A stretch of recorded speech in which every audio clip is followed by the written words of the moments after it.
சர்க்கம் 62. அம்பரீஷன் செய்த யாகம். ரகுநந்தனா, புகழ்பெற்ற அம்பரீஷன் சுனச்சேபனை பெற்றுக்கொண்டு போகும்போது நண்பகல் வேளை வந்தது. பயணக்களைப்பால் விஸ்வாமித்திரரும் அவருடைய நண்பர்களுமான முனிவர்களும் தவம் செய்து கொண்டிருந்த புஷ்கரத்தில் ஓய்வு எடுத்தான். அவன் ஓய்வு எடுத்துக் கொண்டிருக்கும் போது பெரும் புகழை அடையப் போகும் சுனச்சேபன் மிகவும் மனத்துயரத்துடன் சற்று தள்ளினார் போலிருந்த புஷ்கர கஷேத்திரத்திற்கு வந்து முனிவர்களோடு கூட தவம் செய்து கொண்டிருந்த மாமன் விஸ்வாமித்திரரை கண்டான். முகம் கருத்து தாகத்தாலும் மனக்கவலையாலும் தளர்ந்து விட்ட அவன் முனிவரின் மடியில் விழுந்து இவ்வாறு சொன்னான். எனக்கு தாயார் இல்லை, தந்தை இல்லை, நெருங்கிய உறவினர்களோ உடன்பிறப்புகளோ இல்லை. நற்குணங்களின் நாயகமே, தர்மத்தின்படி நீங்கள் என்னை காப்பாற்ற வேண்டும். சரண் வேண்டி வந்தவனை கைவிடுவது தர்மமல்லவே. முனிசிரேஷ்டரே, எல்லோரையும் காப்பாற்றுகிறவர் தாங்கள்தான், எல்லோரையும் கடை தேற்றுபவர் தாங்களே. என் வேண்டுகோள் என்னவென்றால், வேள்வியை துவக்கிவிட்ட மன்னன் உரிய முறையில் அதை நிறைவு செய்ய வேண்டும். எவ்வித குறைவும் இல்லாமல் நான் நீண்ட ஆயுளுடன் இருந்து உத்தமமான தவத்தை அனுஷ்டித்து தேவலோகம் சென்று இன்பங்களை அனுபவிக்க வேண்டும்.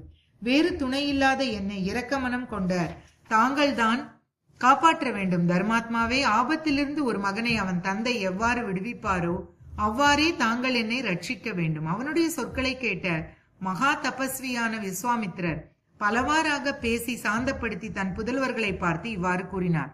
மைந்தர்களே, மேன்மையை வேண்டுபவர்கள் மேலுலகில் சௌக்கியங்களை அடைதல் என்ற ஒரு நற்பயனை அடைவதற்காக புத்திரர்களை பெறுகிறார்கள். அந்த உத்தமமான நல்ல காலம் இப்போது உங்களுக்கு வந்திருக்கிறது. முனிவரின் குமாரனான இச்சிறுவன் என்னிடம் அடைக்கலம் கோருகிறான். இவன் உயிருடன் இருக்கும்படியான ஒரு காரியத்தை செய்தாலே நீங்கள் எனக்கு பிரியமானதை செய்தவர்கள் ஆவீர்கள். நீங்கள் எல்லோரும் சாஸ்திரங்களில் கூறியுள்ள கர்மாக்களை செய்திருக்கிறீர்கள். தர்மத்திலேயே மனதை நிலைநிறுத்தியுள்ளீர்கள். பிதா உயிரோடு இருக்கும் போது அவர் ஆணைக்கு கீழ்ப்பட்டு நடப்பது புத்திரர்கள் கடமை.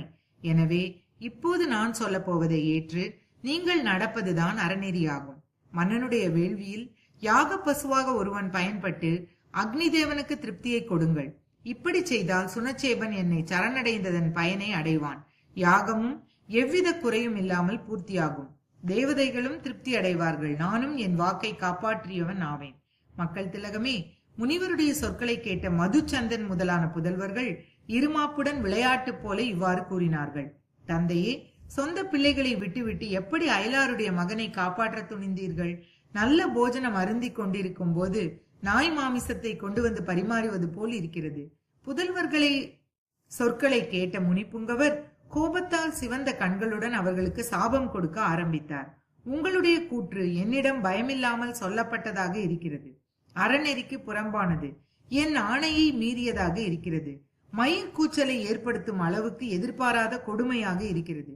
நீங்கள் எல்லோரும் அந்தன ஜாதியில் பிறந்த வசிஷ்ட குமாரர்கள் போல நாய் மாமிசம் புசிப்பவர்களாய் 1000 ஆண்டு காலம் பூமியில் வசிப்பீர்களாக.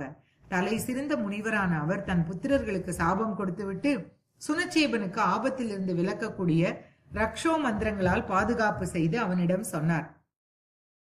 புனிதமான தர்பை கயிற்றால் கட்டப்பட்டு சிவந்த மாலை சந்தனம் பூசப்பட்டு விஷ்ணுவை அதிதேவதாயாக உடைய யூப ஸ்தம்பத்தை அடைந்து அதில் கட்டி போடப்பட்டதும் வேத மந்திரங்களால் அக்னியை தோத்திரம் செய்.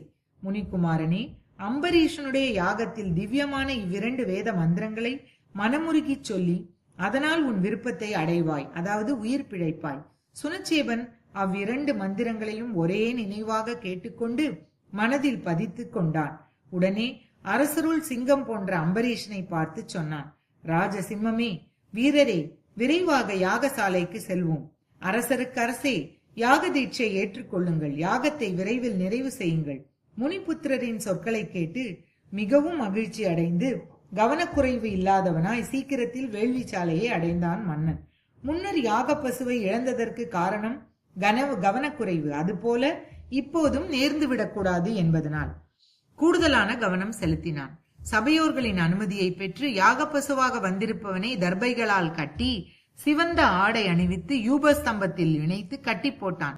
மன்னன் கட்டப்பட்டிருந்த சுனச்சேபன் தனக்கு உபதேசிக்கப்பட்ட உன்னதமான அவ்விரண்டு வேத மந்திரங்களால் தேவர்களான இந்திரனையும் உபேந்திரனையும் தோத்தரித்து மகிழ்ச்சியுறச் செய்தான்.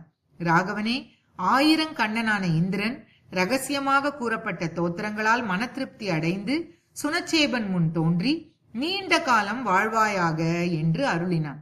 மக்களில் உயர்ந்தோனே அந்த மன்னனும் யாகத்தினை நிறைவு செய்தான்.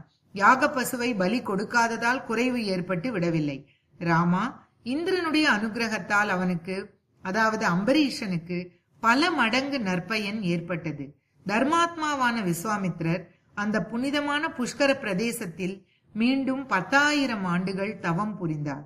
ஸ்ரீமத் வால்மீகி ராமாயணம் பாலகாண்டத்தில் 62வது சர்க்கம் முற்றிற்று.